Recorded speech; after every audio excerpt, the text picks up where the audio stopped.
ज्योतिबा फुलेच्या म्हणण्यानुसार भुजबळ साहेब मराठी आहे, वळसे पाटील मराठी आहे, गुलाबराव मराठी आहे, देवेंद्र फडणवीस पण मराठी आहे, सगळेच मराठी आहे. जर आपण आव्हाड साहेब महात्मा फुलेचं तर मानलं तर महात्मा फुले साहेबांचं भगव्या झेंड्याची आग्रह चळवळ कुठंच काही दिसत नाही. आंबेडकर स्वाभिमानी मराठी आहे. शिवाजीच्या भगव्या झेंड्याचा त्यांना तिखट अभिमान आहे. तमाम महाराष्ट्रातल्या मराठ्याने एकमुखाने या झेंड्याचा राष्ट्रध्वज म्हणून पुकारा करतील. दिल्लीत कमिटीला गंभीर विचार करावा लागेल, ही आंबेडकरांची भावना बरोबर होती. आता एवढं स्पष्ट असताना सुद्धा म्हणजे एखादा माणूस, मी माणूसच आहे रे बाबा, तुम्ही म्हणताय नाही माणूस नाही, तुले देवाच्या घरी पाठवतो, देव मला सांगन आणि मग तुले आम्ही मानन का हा माणूस होय. केवढे बाहेर तुतरे लोक आहे. अध्यक्ष महोदय, एवढं सगळं असताना राग का येणार नाही? अध्यक्ष महोदय, वर्षामागे वर्षे गेले, जरांगे पाटलांनी उपोषण केलं. उपोषण केल्यावर एक समिती नेमली, समितीला पुरावे सापडले आणि ते पुरावे जास्त सापडले म्हणूनही तुम्ही बोलताय. मग तुमच्या मनात नेमकं काय मला समजत नाही. मी कधी जाती गीतीवर बोलावं नाही असं आयुष्यात मी ठरवलं होतं का आपण ह्या जाती धर्माच्या भानगडीत कधीच पडायचं नाही. कारण माझ्यासोबत असणारा दिव्यांग हा सगळ्या जातीचा आहे. अनाथ आले आम्ही 1% आरक्षण मिळवून दिलं, त्याची जात मला अजून माहित नाही, त्याच्यासाठी आम्ही गुन्हे दाखल करून घेतले. आता गायकवाड समितीचं आयोगाचं तुम्ही आकडेवारी सगळ्यांना वाचून दाखवली आणि मग समाजामध्ये आपण पाहतोय 8 मराठे मुख्यमंत्री झाले किंवा 18, 50, 60, 200 आमदार जर मराठ्याचे खासदार आहे, तर माझं असं म्हणणं आहे ते जात सुखी झाली अशी कोणी म्हणत असेल तर मग कसं होणार आहे? मग असं आपल्याला ठरवावं लागेल, ज्या जातीचे कमी आमदार आहे, ज्या जातीचे कमी खासदार आहे त्याला आरक्षण पहिलं द्या. बरोबर आहे का नाही? असंच ठरवावं लागेल. मग असं ठरवून टाका. म्हणजे मला वाटते तुम्ही 200 लोक, एखाद्या महाराष्ट्रातले 200 लोक सुखी झाले तर मग सगळा समाज सुखी आहे असं म्हणत असाल तर आपण किती करंटे आहे त्याच्या किती म्हणजे ते सिद्ध होतं आपण किती करंटे आहे. अध्यक्ष महोदय, मी एवढं सगळं वाचून दाखवणार नाही. किती घरं मातीचे आहे, किती कुळाचे आहे, हा सगळा अहवाल गायकवाड समितीने आपल्या समोर ठेवला होता. अध्यक्ष महोदय, काही आकडेवारी सांगितलं जातं. हे पुस्तक आज महाराष्ट्रातील शासकीय कर्मचाऱ्यांचा सर्वकष माहितीचा कोश आहे, माहिती कोश आहे. अध्यक्ष महोदय, आज महाराष्ट्रात 4,84,901 कर्मचारी अधिकारी आहे. त्यामध्ये SC ST OBC मध्ये एकूण 3,43,403 कर्मचारी अधिकारी आहे. टक्केवारीमध्ये 71% आरक्षण आहे. ओपन मध्ये 29% लोक सरकारी कर्मचारी काम करतं. त्यामध्ये मराठा आहे, ब्राह्मण आहे, जैन आहे, कायस्थ, मुसलमान आहे, ख्रिश्चन आहे. परंतु हीच आकडेवारी वेगळ्या पद्धतीने वाचून दाखवून पुन्हा मतमतांतर करण्याचा जो प्रयत्न होत आहे तो खरं तर खरी माहिती शासनानंच घोषित केली पाहिजे. मला असं वाटते का शासनानं खरं याची जातीय गणना होणं फार महत्वाचं आहे. पण मला असं वाटतं का एखाद्याला आरक्षण दिलं, समजा एक गाव आहे आणि 100 गावापैकी 4 लोकांना आरक्षण भेटलं तर 4 कुटुंब सुखी होऊ शकतं. पण माझं असं मत आहे का त्याच गावातल्या शेतकऱ्याला जर भाव दिला तर अख्खं गाव सुखी होऊ शकतं. जे सोपं आहे ते स्वीकारायला तुमची तयारी नाही. कारण बजेट मधले 3 लाख कोटी रुपये तुम्ही कर्मचाऱ्याला वाटता, अधिकाऱ्याला वाटता, आमदाराला वाटता, खासदाराला वाटता आणि शेतकऱ्याला 34,000च्या कोटीवर ते सरकत नाही. म्हणजे जिथं तुम्हाला काम करायला पाहिजे राजकीय लोकांना तिथं काम करत नाही. ह्या जातीय अवस्था निर्माण झाल्या पाहिजे. तुमचं आमचं व्यवस्थित जमलं पाहिजे. काही काम न करता निवडून येतं जातीच्या नावानं माणूस. बरेच आमदार असे आहे का तिकून दुसऱ्या समाजाचा उभा राहिला का इकडे दुसरा आला का काही काम न करता आपोआप निवडून येणारी जमात, असे काही आमदार आहेत का त्याला काही कामच नाही करावं लागत, काहीच काम करावं लागत नाही. जात आणि धर्म म्हटला, अरे मुसलमान खतरे में है, हिंदू खतरे में असं म्हटलं का मत धडाधड भेटून जातं. खत्र्यात मुसलमान येत नाही, हिंदू येत नाही, नेता खत्र्यात येतं आणि आम्हाला चिवत्या बनवत राहतात. हे सगळे धंदे आपले चालू आहे.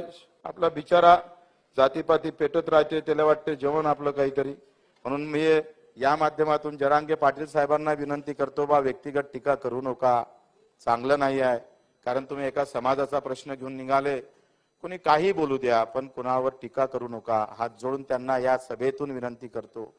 आखरी एखादा नेता बोलला का त्याचे परिणाम समाजावर भोगा लागते, आणि आपण सुद्धा जे काही मोठे माणसं असेल त्यांनी सुद्धा व्यक्तिगत कोणाची टीका टिप्पणी न करता मला वाटतं आपापल्या पद्धतीनं चांगल्या मार्गाने आपण भांडलो पाहिजे. आता तुम्ही एक सांगा, मराठवाड्यात आरक्षणाचं, कोकणात पश्चिम महाराष्ट्रात मराठ्याच्या आरक्षणाचं जास्त राहिला नाही, खानदेशामध्ये पण सगळे कुंभी झाले, विदर्भात पण सगळे कुंभी झाले, मग राहिलंय पश्चिम महाराष्ट्रातलं, कोकणातलं तर काही विषयच नाही आहे.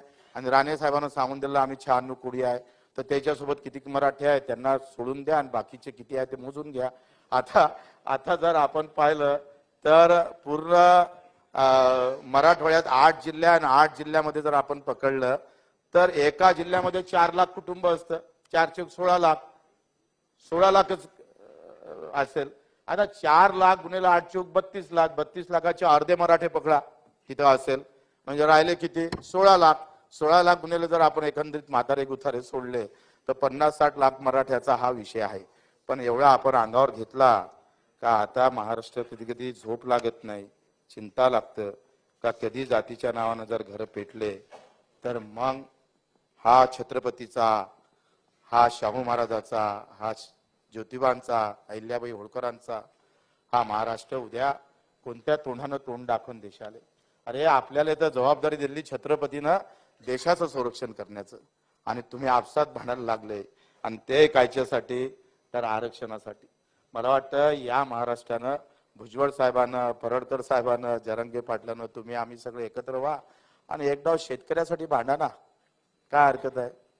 पक्ष गिक्ष झेंडे बाहेर काढा, तुमच्यात एवढी ताकद आहे का तुम्ही जर शेतकऱ्यासाठी बाहेर निघाले तर मला वाटतं आरक्षण 15,000 रुपये क्विंटल कापसाले भाव भेटू दे, 10,000 क्विंटल तुरीला, आपल्या याला सोयाबीनला, 15-20 क्विंटल तुरीला. आम्हीच तर नोकर ठेवतो, येले सगळेले आम्हीच ठेवतो आमच्या खटल्यावर. 40,000 रुपये महिना देतो आम्ही. आम्ही काय दुसरीकडे कामाला जातो, पण आम्ही एवढे बदमाश लोक आहे, राजकीय लोक, म्हणजे मी पण आलो त्याच्यात, आपण सगळे बदमाश आहे. ते जेव्हा जनतेला समजन तेव्हा तुम्हाला पेटवल्याशिवाय राहणार नाही, पक्का 100% खरा.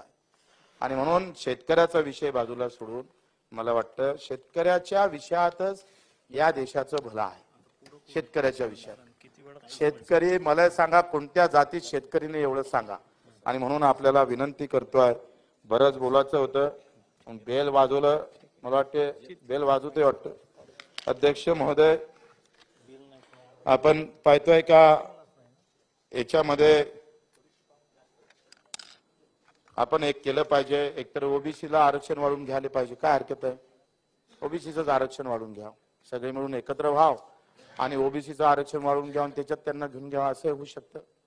आता काही लोक असं म्हणतात का राजकारण चाललं जाईल, पंचायत समिती जाईल, जिल्हा परिषद जाईल, जिल्हा परिषद गेली तर आमदारकी चालली जाईल, तर आपण त्याचं शपथपत्र लिहून घेऊ का, पण तुम्ही पंचायत समिती जिल्हा परिषद लढूच नका, कसंही करता येईल, काय हरकत आहे, असं करायला काही हरकत आहे का त्यांनी लिहून दिलं तर. म्हणजे इतकी भीती आपल्या मनात काय मला समजत नाही. आणि म्हणून जातीपाती धर्मामध्ये मला वाटतं हे न पडता धनगर समाजाच्या आरक्षणाचा विषय, आता दलित बांधवामध्ये आमचे माथन समाज म्हणतोय त्याचा अबकड करा, ओबीसी मध्ये अबकड केलं पाहिजे. सुतार सगळ्यात कमी आहे, कुंभार सगळ्यात कमी आहे, न्यावी सगळ्यात कमी आहे, लोहार सगळ्यात कमी आहे, त्याची तर गिनतीच नाही आहे, तो कुठंच बसत नाही आहे. या आमच्या सपाट्यामध्ये तो बिचारा कुठं सापडतच नाही. मग ह्या शिंपी आमचा लोहार गिवार येले अबकड द्या, तो कुठेतरी टिकला पाहिजे का नाही, ते संख्येनं कमी आहे म्हणून त्याच्यावर अन्याय कराल का तुम्ही, त्याला पण आपण आरक्षणात ओबीसी मध्ये स्थान दिलं पाहिजे आणि त्याच्याही पाठीशी उभं राहिलं पाहिजे अशाही अपेक्षा करतो. आणि तुम्ही झालंच नाही तर मला असं वाटतंय का या राज्यात शांतता ठेवायची असेल तर पूज्य बाबासाहेब आंबेडकरांचे वंशज आमचे प्रकाश आंबेडकरलाच आता मुख्यमंत्री केलं पाहिजे.